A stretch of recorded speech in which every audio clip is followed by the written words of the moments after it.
Miami and Florida State obviously forged one of the great rivalries in college football. We've discussed it many times here with Cam in regards to the current matchup, the 3 consecutive wins by Miami, the 7 previous by Florida State, all the historic wide rights and wide lefts, and matchups between top 5 teams of the late 80s through the 90s and into the early 2000s. Florida State, Miami, it's legendary. It's historic. We've got a Florida State show that we do each and every week on Tuesday night, typically at 7 o'clock Eastern time. And one of our media guests that I shouldn't even call him a guest, as I don't call Cam a guest. He makes this show happen. Without Cam, I don't have a Miami show here each and every week, so understand that. We've got Jason Parker on the line, who works for NBC6, joins us on a regular basis to talk Florida State football. Jason, how you doing today? Doing good. I came dressed up this week, I like that. When you come into somebody else's house, I'm here in Cam's house. This is his time slot. Dan, thank you for having me. Mark, thank you for having me. But I came just a little dressed up here just for you guys. Nice. So old Al Golden. You're welcome. I did. I went solid. The FSU version of Al Golden. Yeah. Exactly. Appreciate it, man. Thank you. Jason, I know you've got some comments and questions to make to start a conversation in regards to the Florida State-Miami situation matchup this coming season, and I will kind of back off because you'd like to hit up Cam on some expectation talk regarding the 2 programs. I do. Thank you very much, Mark. Cam, again, thank you for having me on this one. First of all, you guys have probably already talked about it, but I do want to get your thoughts on Miami's schedule as far as the ACC is produced. What are your thoughts as far as seeing it from this firsthand? Yeah, no, actually, we didn't even get there. We were talking about transactional things. So there were a lot of people who were saying or asking about how do I feel about Louisville at Louisville, the second game of the year.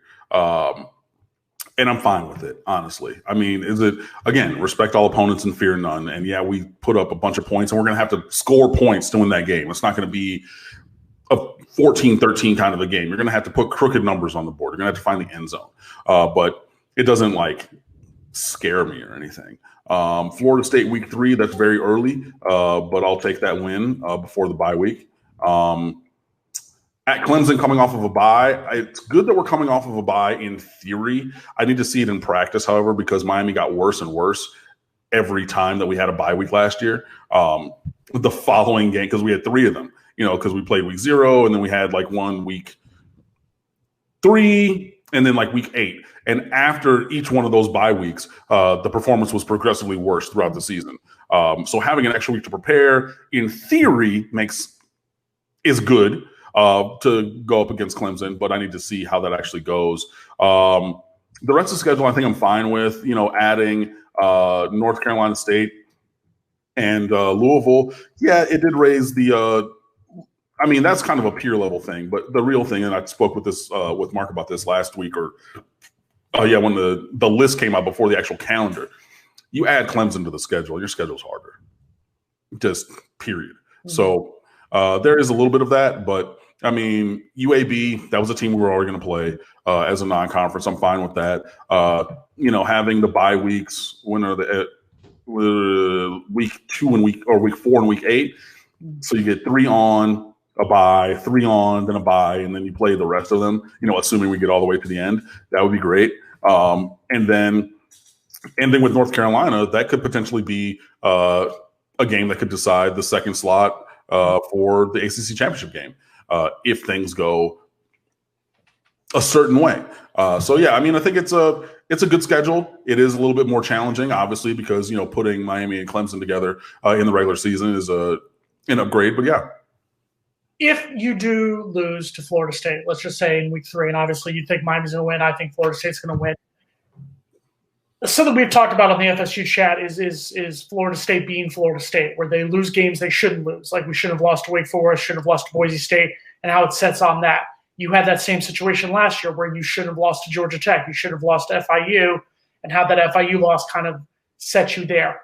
If you do lose to Florida State in that week 3 game, is there any concern from that point that Miami could start to go on a downhill slide like we've seen from Miami in the past couple seasons, or do you think that this is a Miami team that has looked past that? No, I think that concern is real. And obviously during what was it, the 7 straight wins that you guys had against us, we were invariably terrible for 2 to 3 weeks after playing you guys. And I think that was just because that game is different. It has a different, just everything, the emotional buy-in, the physical connection. I mean, because teams, obviously when we play each other, we hit. And everybody knows those pads are popping from the first snap, kickoff, return, everything. And it's a thing where, during that run of 7, there were 4 or 5 games that Miami legitimately snatched defeat from the hands of victory.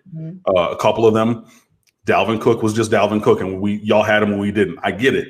But when you're that close so many times, when you have these leads in the second half so many times, that hurts. And then, unfortunately, we did not have the mental acuity to just kind of compartmentalize that. We let that Florida State loss beat us 2 and 3 and 4 times. And I mean, thankfully for me, we've not had a Florida State loss in the last few years, so we haven't had to see that kind of a thing. But if we were to lose to Florida State, I would need to see the change, And so, unfortunately, there's two factors with that. Number one, if Miami were to lose, and I don't think that we're going to, but okay, well, let's just assume for the sake of argument that we do. Miami loses to Florida State in week 3. You have a bye week 4. So the only thing you want to do is get on the field and go hit somebody else. But now we have a week off. And then you come off of that bye week 4, and you got Clemson. That's a scenario that could be tough, because then, if that were to, happen, again, I hope that Miami wins. I don't think that Miami is going to beat Clemson. So now you have 2 losses in 3 weeks, and then you got to back that up with, I have it right here. I have my schedule. No, and then you have Pittsburgh at home after that. And they're going to try to grind you out. They're going to try to lean on you as well. And then, okay, well, we had this emotional game in week 3, lost it for whatever reason, had this bye week in week 4, practice fast, everybody feels good, You go out, you lose to Clemson in week 5, you haven't won in a month, kind of a thing. In that scenario, that could be very tough. But yeah, I don't know that this team has that mental strength to take a loss like that and then bounce back, just because I haven't seen it in a while. From down here, and obviously you listen to sports radio, you listen to a lot of the TV stations down here, there's a lot of confidence for Miami going into the 2020 season. From an outsider's perspective, you look at what happened at the end of 2019, those 3 straight losses, the loss to FIU, the loss to Duke, and then the loss in the bowl game to Louisiana Tech. Where is the confidence? Because I remember seeing a Miami team that came back against Pitt, decisively beat us in Tallahassee, beat the hell out of Louisville inside Hard Rock Stadium, and then kind of sputtered in the last 3 games. Where is the confidence, judging off what happened at the end of 2019, for there to be so much confidence entering 2020? It's not 100% analogous. It's not just it's not the same team. It's not the same staff. So just to carry that forward 100% and say what we saw at the end of last season is going to be what we see this season, I think that's faulty. And I also think it's faulty a little bit to be 100% on the other side as well. Of we did have maybe get sold a bill of goods with the offense we were going to run, the offensive coordinator, the quarterback. We've shuttled all of them away. We've changed staff members. We've updated the roster. We got De'Aaron King. We have all these pieces. And I think that a lot of people are looking at the top end of what Lashley and what De'Aaron King have done in the past, and then ascribing that 100% to be what's going to happen here. And I think that the reality is probably a happy medium, maybe 50 or 60% of that. The defense is still going to be strong.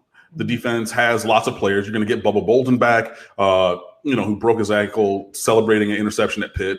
Terrible thing. Obviously, you lose Gregory Rousseau, but you're loaded at defensive end. You're more athletic and linebacker than you've been in years. You are deep and talented at safety. You have depth and talent, but you need to have development and production at cornerback. So defensively, you're good. You bring in Borregales from FIU as kicker. You got Headley back at punter. You got a plethora of guys who can return punts and kicks. That's cool.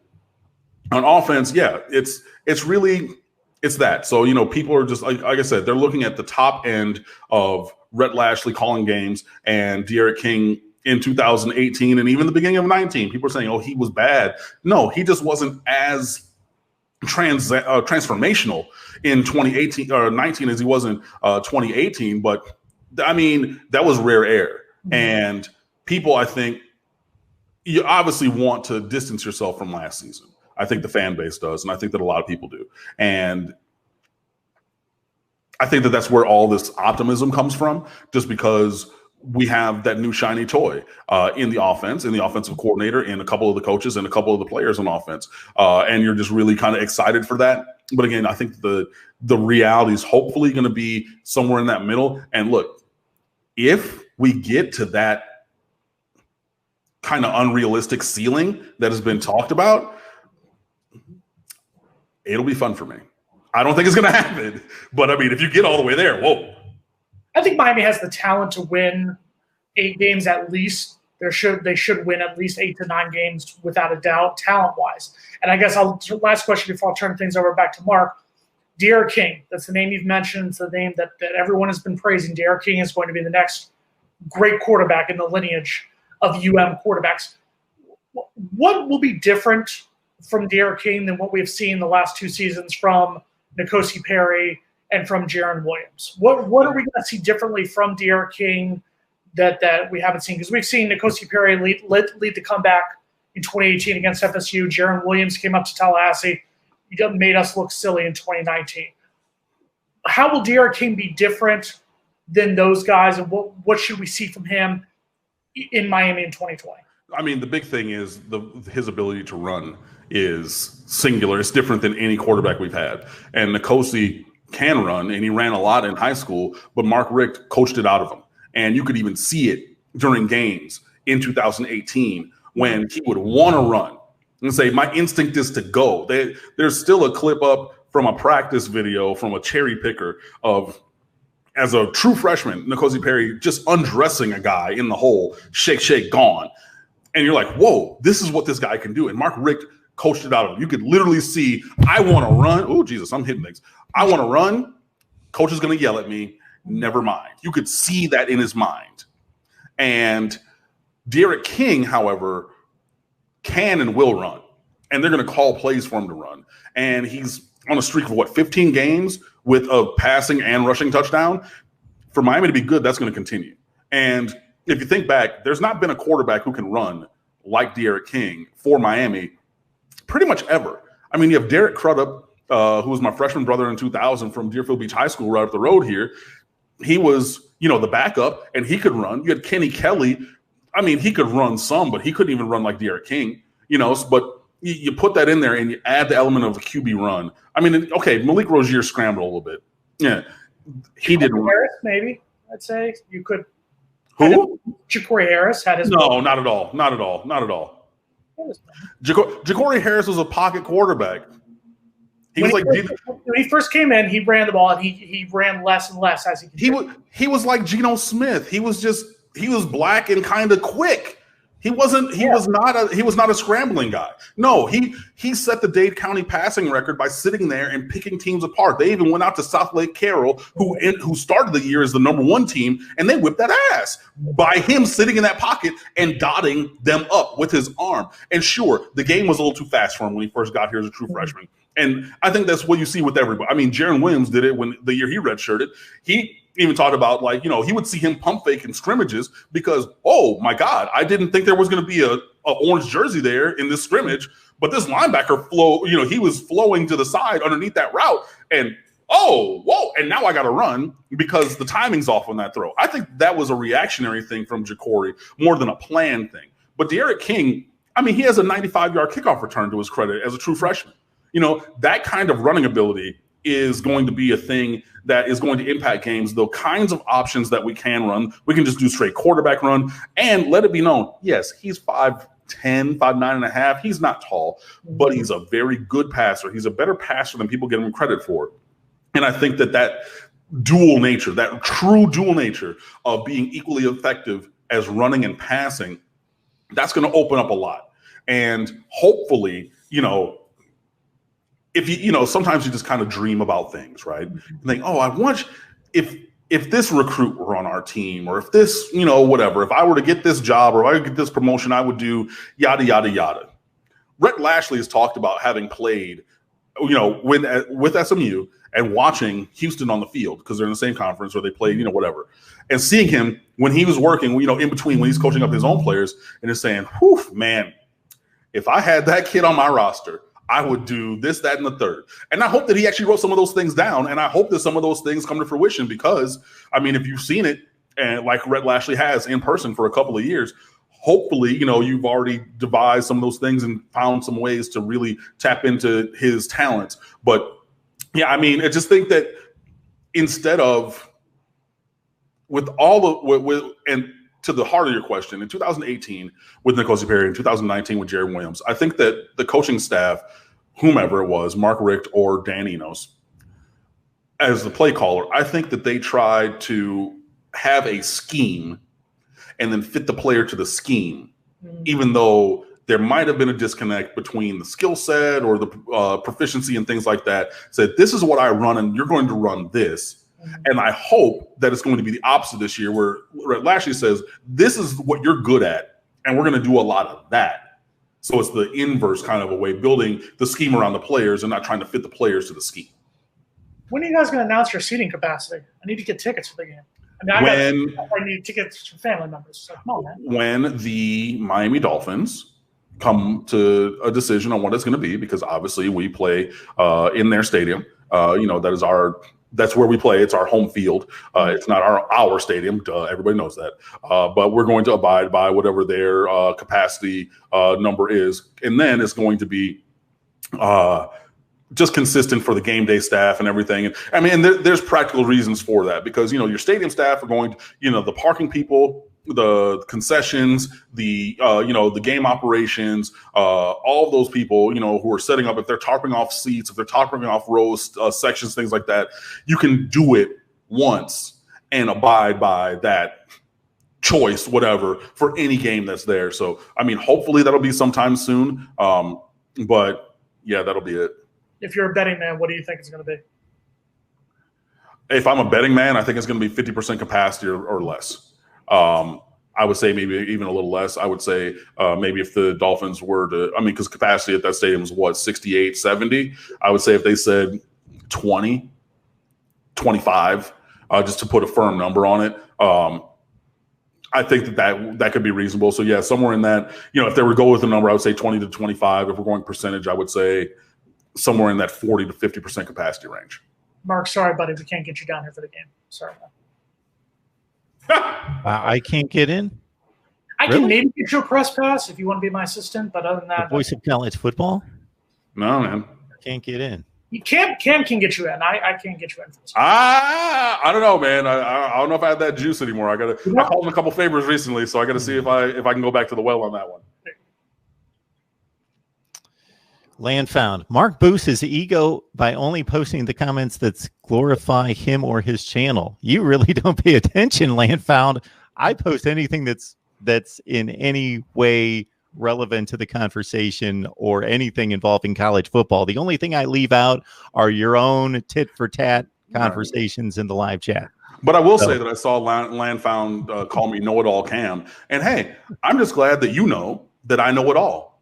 Thanks, buddy. Perfect. The MAC football conference has canceled its season. And reportedly, the Big Ten, apparently officials from the Big Ten reportedly are meeting. Yeah, it's, I don't know. It kind of seems like you're just kind of tearing down a building in parts instead of just imploding the whole thing. It just seems... because it's just like a little bit here and a little bit there. Okay, like the MAC says they're going to play in the spring, but, it's going to be conference only and everything, obviously, from what was reported by Brett McMurphy earlier before I got on here and everything. And the other part of it is, they have bye games as well, even at the FBS level. And they, when the Big Ten said we're playing conference only, there went all those games. So your Akron, your Toledo, your Bowling Green, your whomever in that conference who had a bye game or maybe two, to make some money to support and, subsidize their athletic department, that money's gone. So what are we going to do? And it's just, I mean, it's tough, but yeah. I'd be lying if I said I wasn't concerned. And I think and one of our sports anchors down here in Miami was talking about this, how you look at the ACC moving Florida State, Miami to September, the Big Ten moved Michigan, Ohio State up into October. They want to get these rivalry games in because there is a genuine concern that come November, come flu season, we're going to have round 2 of this. And it's a legitimate scientific concern. So I would be genuinely shocked if we do end up playing a full season of games. No, ditto. And then, I mean, just to be honest, it wouldn't even be round 2 because this curve is not flat. So it would be just another spiking of what is ongoing. And then you add on the seasonal flu on top of, this pandemic that's ongoing now. Yeah, man, it's a thing. And that was the other not concern, but thought I had when I saw Miami, Florida State week 3. It's we're trying to get that in. Trying to play the game. It's just like when, and I've told this story before, but Calvin Ridley, Grandpa Ridley, his senior year of high school, and that was the last year of 19 years, 9 months eligibility cutoff. And he turned 19 years and 9 months in week 4 of the high school season. So Monarch lobbied, and they had games weeks 1, 2, and 3, a bye week 4, and then they played the rest without Calvin Ridley after he aged out of eligibility. And it seems similar, where it's just like, hey, we got to get it in while we can. We're going to play these games while we have Ridley, and it's like we're going to play this game or these rivalry games while we have the opportunity. Because it's not. I agree with Jason. I logically cannot come to the conclusion that we're going to play a full season this year. I'm just not there. Which is fine by us because we were scheduled to play Clemson November 21st. So if that game was canceled, that's fine. Cancel November 14th. Hey, man. Maybe they can be rescheduled for like 4 years from now. For never. Give you guys some time to. For never. I mean, Florida State and Clemson are in the same division, so they play annually. So we're no divisions this year in the ACC. Well, I mean, this year, correct? Yeah, let's just. Although the foundation of the schedule is still, even though I don't know how the decision was made for us to add Clemson, NC State, and Louisville and take Duke off of our schedule. Look, it is what it is. We got to play the games we got to play. I'm not running from Clemson. Again, I respect all opponents and I fear none. And I know that they've whooped our ass the last couple of times. But I'm just like, so we're going to play the other 5 of the 6 non-Miami coastal teams. We're going to play. And then that one we're not, and we're going to add in. It's just like, on our side of the spectrum, we're not playing Syracuse and Boston College, but yet we're going to end up playing at Notre Dame, and then we're playing North Carolina is coming in. You've got the toughest schedule in the ACC, Florida State. I will say this: I like how they scheduled us to start with Georgia Tech and Samford, so I like that. It started off 2-0 going into Miami. From there, it's Miami, Notre Dame, North Carolina, at Louisville, Pitt, who by that point you don't know if it's going to be the Pitt from a couple of years ago or a decent Pitt team. Then we've got at NC State, Clemson, Virginia, at Duke. There's a potential of a downhill slalom on our side, so I'm genuinely concerned on our spectrum. And the thing with Pitt is you don't know what they're going to do, not even year to year, but week to week. Right. Because they got blown out, or was it Syracuse, who got blown out the week before that they beat Clemson? You know what I mean? Like they could be Syracuse. Exactly. Okay, that was a Syracuse. But even when, they're still just losing 20-17, 21-14, and then all of a sudden they put up 52 in this win. I mean, like, who knows what they're going to do? Look. And we don't know if, for example, if Derek King, God forbid, test positive for COVID-19 or James Blackman for FSU or something like that. You don't know what's going to happen week by week. That's why this season, to me, is already a wash before we've even played our first game. Are y'all starting Blackman again? What's that? Are you going to start him again? Yeah. What option do we have? See, that's the thing. I don't know. I honestly don't. I don't know. James Blackman will start the year at starting quarterback because Jordan Travis is a good runner, but I seriously, and I say this, God bless the man, I don't know if he can actually throw the ball more than 10 yards down the field. And our other 2 options are 2 true freshmen, one who literally just got to Tallahassee this summer. So right now your one option is James Blackman. Got it. And we'll see what happens. I think he will be better. I think we're going to be in a better spot than we have been in the past couple seasons. now that we finally kicked Kendall Bryle's sorry ass out of Tallahassee. But who knows? We'll see what happens come September 26th. That will be the first true test for Florida State. When I heard that y'all were operating without a playbook last year, I cackled. I just laughed. That was, I mean, it was like, obviously I know people who went to Florida State and who root for Florida State and everything. They're like, no, Cam, it's the new wave and blah, blah. I just said, you really believe that? You really? Okay. All right. I mean, sort of like I cackled when you guys lost to FIU. I mean, that was terrible. It was. As somebody who grew up here in South Florida and grew up going to games in the Orange Bowl, it was depressing to watch that happen because it was watching Miami fans leave. It was reminiscent almost of seeing what happened in the final game against Virginia. It was almost like depression of seeing what had happened at that point because you had no business losing to FIU. When Jaron threw that first interception, when we tried to run that RPO and the linebacker didn't move. He just said, no, you're going to try to throw this slant. I'm going to be here, and you're going to hit me between the 5 and the 3, and I'm going to catch it. When he threw that first interception, I said, oh, no. I said, oh, boy. And, and people were like, and I said, don't start this. Let's come back right now because if this portends for the future, as I'm live tweeting the game, people saying, oh, Cam, you're just being negative. It's one play. I said, that's not one play. That's like the foundational play of our offense. And if they have it, we just put it out on the Jumbotron in center field and just said, hey, or what the Jumbotron's in left field, right field. But if we put it up there and said, FIU, we're running the RPO slant. Don't bite on it. I'm throwing it there. They would have been less prepared than they were. It was. And that's what's frustrating as a Florida State grad is the side of seeing that's the Miami team who I was at that game in Tallahassee, seeing you guys kick our butts. Yeah. Coming down here the following week, the final home game inside Hard Rock that season, watching Jaron Williams set records against Louisville, kicking Louisville up and down the field, and then you watch Miami disappoint in 3 straight games to end the season. That's where, from our side, it's how is this team so confident entering 2020 with what happened at the end of 2019? Well, I mean, and on the flip side, I think that we overlooked FIU and figured, you know what? We don't need to be creative. We don't need to open the playbook. We can just run our staples and we'll get out of here with a 28-point, 35-point victory. We're more talented than they are, blah, blah, blah. And they, to their credit, they were prepared for the staples that we ran, and they had some counteracting for those, obviously. The other thing, they did that Bush League fake cramp shit. Anytime that we had a first down or a chunk play, invariably, the whole entire game. And I'm not saying that's the reason that we lost, but that was such Bush League. I mean, it just was. But when you're an inferior team with inferior talent, you have to do those kind of things to mitigate that difference. So I completely understand why Butch Davis did it.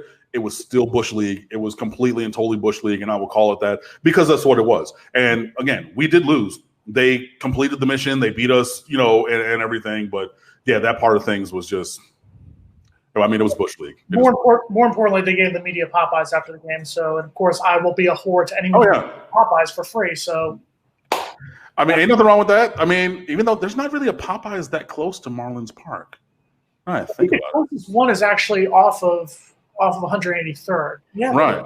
No. There's one very close to Hard Rock. Right. It's right by, I used to get my hair cut. When I had hair, I went to the barbershop that was right there in a little strip mall that my homeboy owned, and it's right next to the Popeyes, which is right next to Carroll City. Yeah. But next to Marlins Park. No, God, no. I think that might actually be the closest one because the other closest one is down off 152nd, down like way even past the falls. Yeah, it might be. It's not close, but Mark is sitting there in Connecticut going, what the hell are these two talking about? No, this is what I'm about to say is that Cam's not aware that you are contractually obligated to mention Popeyes every time you come on here. Hey, man, there's nothing wrong with that. Give me the 2-piece spicy with the Cajun rice. I got to get a little ranch dressing to go on top of the rice. Get the extra biscuit. Yeah, absolutely. And I mean, look, you know it's going to be 10 to 15 on spicy, right? Oh, yeah. I mean, I don't know how it's always 10 to 15 every time you go in, but you know what? I'm gonna wait for the spicy because the regular.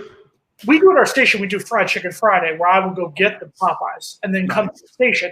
I will literally see the chicken there, and I will see that the chicken is there waiting, and they'll still go, "Oh, it's going to be 20 minutes," and I'll sit there and go, "What the hell?" It's literally I'm staring at the damn chicken right there. When I was a teacher at Miramar, I used to actually go to that one in Carroll City because it's the closest one to the school. When we had like course family lunchtime around like a performance or whatnot, so I called them the day before. You know, I would do the thing, just be like, okay, yeah, I need 150 boxes. And matter of fact, actually, they do fundraisers too. So the basketball team, they would sell Popeyes after school pretty much every day from that same location and whatnot. But yeah, I mean, look, ain't nothing wrong with it. But if it's gonna be 15 for the spicy, I got headphones and I got a phone. So I mean, yeah, go ahead, just I'm gonna pay for it now. Let me get my sweet tea so I can get the refill before I leave out. And then, yeah, that's fine. But you're literally staring at the damn spicy chicken. It's right there. It's there. Look, you don't have to explain it to me. I get it. I understand it. It's a rite of passage. I'm at the damn one on University, right off University and Taft, right here near my house in Pembroke. Okay. And I'm literally staring at it, and there's nobody else in the damn restaurant. They're like, "Yeah, it's gonna be 20 minutes." All right.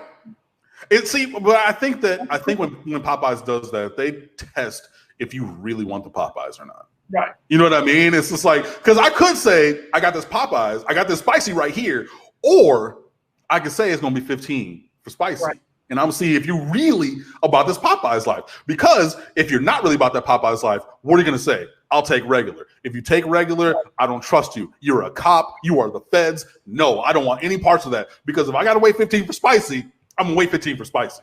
Mark, you don't eat spicy chicken, do you? You eat the regular chicken. I eat the regular chicken. Let's also understand that because of the part of the country that I live in, and even when I visit those parts of the country that have Popeyes, sure, I pass Popeyes. I'm typically in a position where I'm with a company that would like to go frequent better establishments than Popeyes. I believe I've had Popeyes once. Better? Whoa. Yes, that's a value. When you're with a young lady, you don't want to go to Popeyes. You frequent better places than that. Okay, I mean, if you're going for a sit down, yes, I will say, however, that me and Bay have been to Well, it's not that you never go eat, just grab something to eat if you're with your significant other, but of course you do. But so you're telling me that Popeyes is not just a different version of KFC? Whoa. I'm just asking. Again, I've been there one time, and I just don't. It was not a memorable experience. No. I didn't foresee these conversations, Jason, that I would have to evaluate Popeye's chicken. Oh, wow. First off, it was just a day in my life, and I had Popeye's chicken, and I moved on from there. First of all, do not ever put Popeyes and that damn Colonel Sanders in the same sentence. That's number one.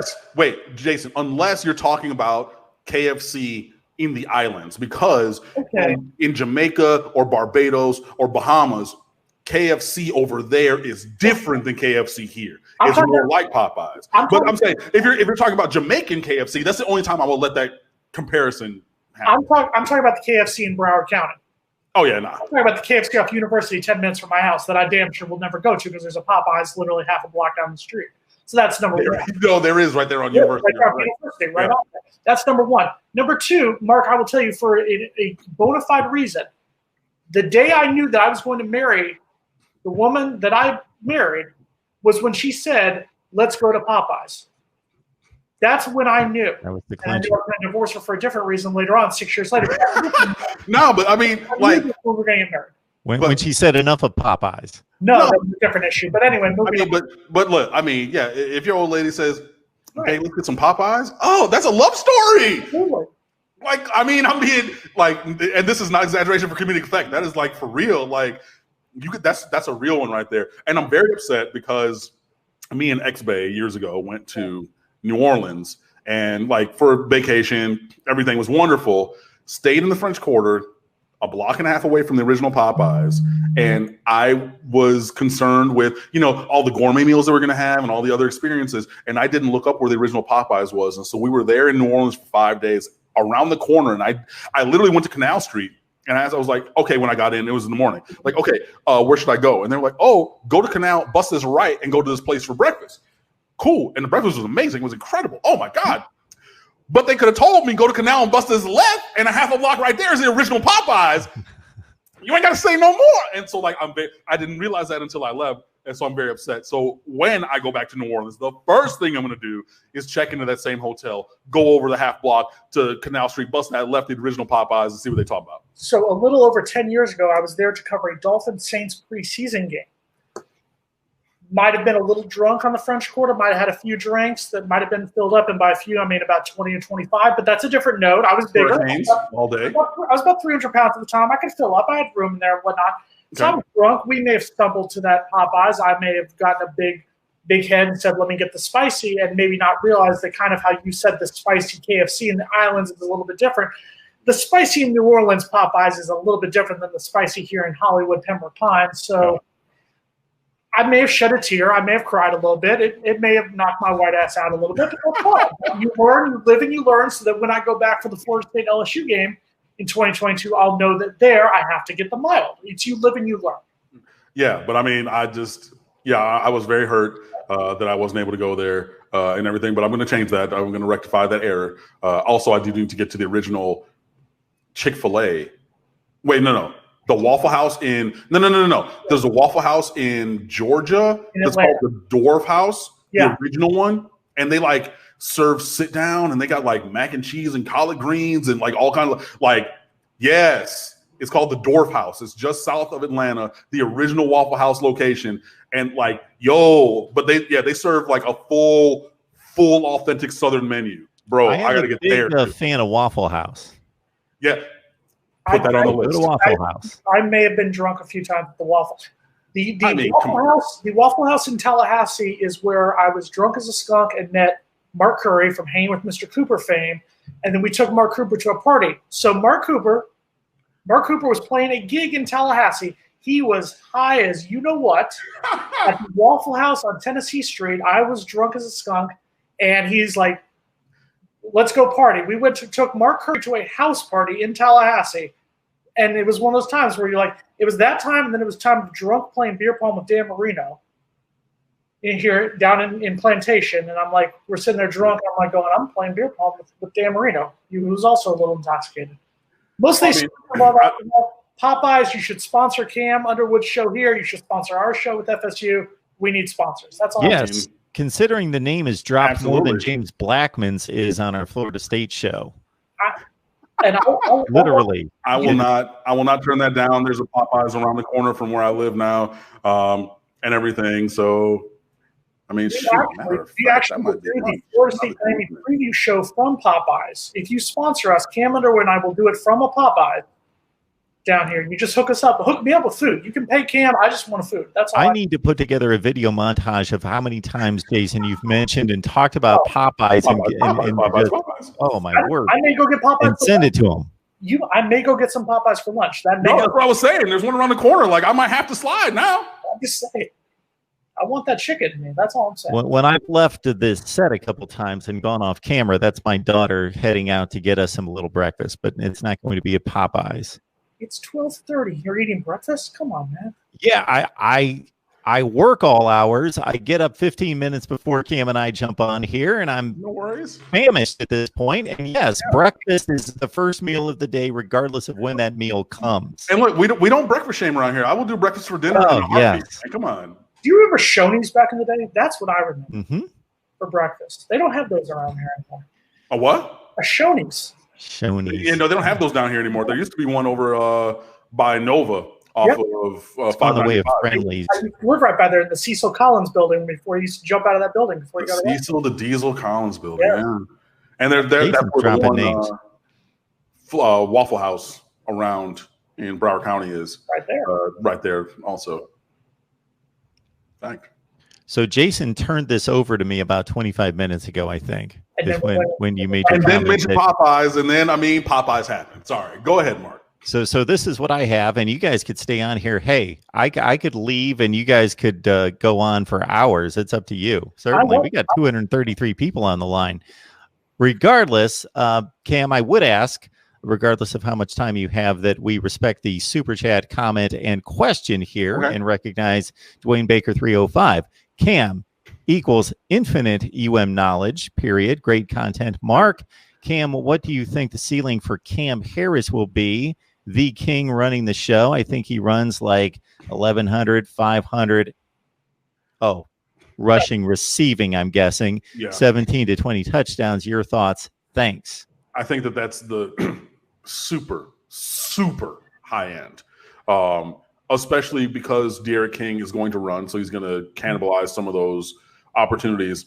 And I would just hope that we're throwing the ball to some receivers or tight ends so that he's not hitting 500 yards receiving, because 500 yards receiving, if I just click around again on cfbstats.com, which is free, 500 yards receiving, we had one player hit that last year. Brevin Jordan was 5 yards away. Mike Harley was 15 yards away. The year before that, we had one player hit that. The year before that, we had one player hit that, but another player 23 yards away. The year before that, we had 1, 2, 3 players hit that, but they were all receivers, and Amon Richards, Stacey Coley, and Njoku. The year before that, we had 3 guys hit it, but they all were in the 600-yard range, and they were all wide receivers. So to say that a running back's going to get 500 receiving, I think is just I don't see that kind of a thing happening.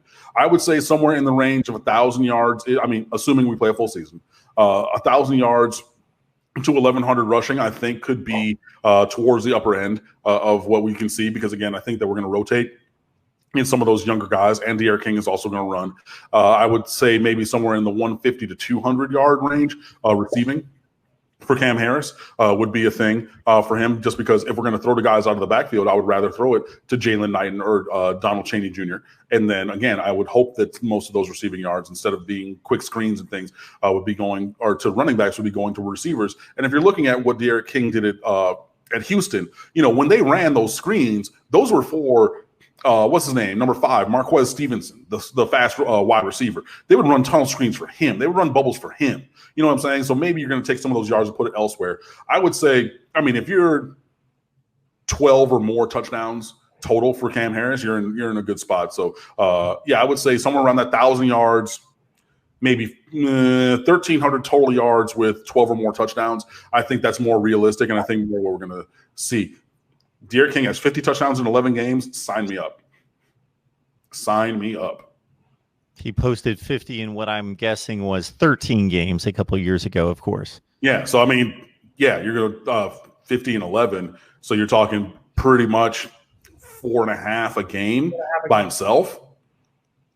Just want to quickly address something that Cam was alluding to when Jason asked you about expectations and the confidence that you have that Miami will improve. I'm all about probabilities and trying to measuring, okay, additions, subtractions, okay, what did they do last year? Who've they added? Who's been subtracted from the roster? And looking at the schedule. And if you really look at Miami's disappointing 2019, there were 2 games they won that they could have lost. Pitt and Virginia. I'm going to discount Western Michigan, even though it was a close game by score because of the wide talent gap. I'm going to take into consideration Pitt, a 4-point win, and Virginia, 1-score win. Those are the 2 games Miami could have lost that they won. But every game Miami lost, they could have won. Every game they were in the game, could have won the game very easily. So there's much more ceiling there than there is for regression or even the status quo, in my estimation, for Miami, and especially considering the guy we just mentioned, Derek King. The quarterback play is going to just be so much more consistent, better decision-making, and more dynamic on the ground. It's not just Miami, too, and I'll also say that we've had the same issue at Florida State. You go back to – this goes back to 2015. And, that Georgia Tech team, that was a 3-9 Georgia Tech team we had no business losing to on that block kick they returned to for a touchdown. The following year, we had no business losing to North Carolina. And it goes on, so on and so forth. And I feel like that's a problem that both Florida State and Miami have to get over. It's almost like you look at Miami, they lost to Florida. They should have beat Florida. I was rooting for Miami. I think Miami should have beat Florida there. Miami should have beat North Carolina in their next game and whatnot. Miami should have beat, like you said, they should have beat Virginia Tech. They should have beat Georgia Tech. They should have beat FIU. It's kind of like Miami had that loss, and it was like, oh, crap, here we go again. And then they get a couple wins, then it's like they lose to Georgia Tech. Oh, here we go again. Then they beat Florida State and so on and so forth. We had the same thing where we lost to Boise State. We lost to Virginia. We lost to Wake Forest. Games we shouldn't have really lost, and then we end up losing. Both teams, if they're going to get back to that Florida State Miami that we know and that we deserve as Florida State fans and as Miami fans, they just have to get over that. They have to get over that. If you lose a game, if Miami loses to Clemson, if we lose to Miami, if we lose to Notre Dame, yes, you just can't let it continue and let it be that first, let it boulder down that hill. You just have to get over it. And like Cam said, Cam hit the nail on the head. If Miami loses to Florida State, don't let it build and go into that Clemson game. Use that bye week and go from there. There is one two-part question that we can either take on today or we can table this for another time because it's a legacy question that can be asked at any point. So I'm not going to assume that either one of you, although I believe I can in Cam's case, assume that he believes that Miami is the better program today and the better program of all time. But I would never disrespect a guest. Let's say we had an Alabama contributor on and a Vanderbilt contributor to say, okay, Vanderbilt contributor, I want you to defend why your program's better today and better all time. Obviously, they couldn't take that stance. But considering we're talking Florida State and Miami, I'm going to make the assumption that each of you could make the case that your program is better today and better all time, and would love to hear that discussion at some point. I would say let's table that because it's been an hour and 40 minutes. So I'm absolutely getting ready to go get some lunch. Probably that Popeyes. Sounds good. But yeah, that's a thing. That's a conversation that we can actually have. Let's do it maybe before the September 26th. There's plenty of time between now and then. Good stuff. All right, guys. This has been a pleasure. Jason, thank you so much for dropping in. We appreciate it. Cam, as always, makes this happen each and every week, talking Miami football. It would not be this standard or this popular in any way, shape, or form without you, Cam.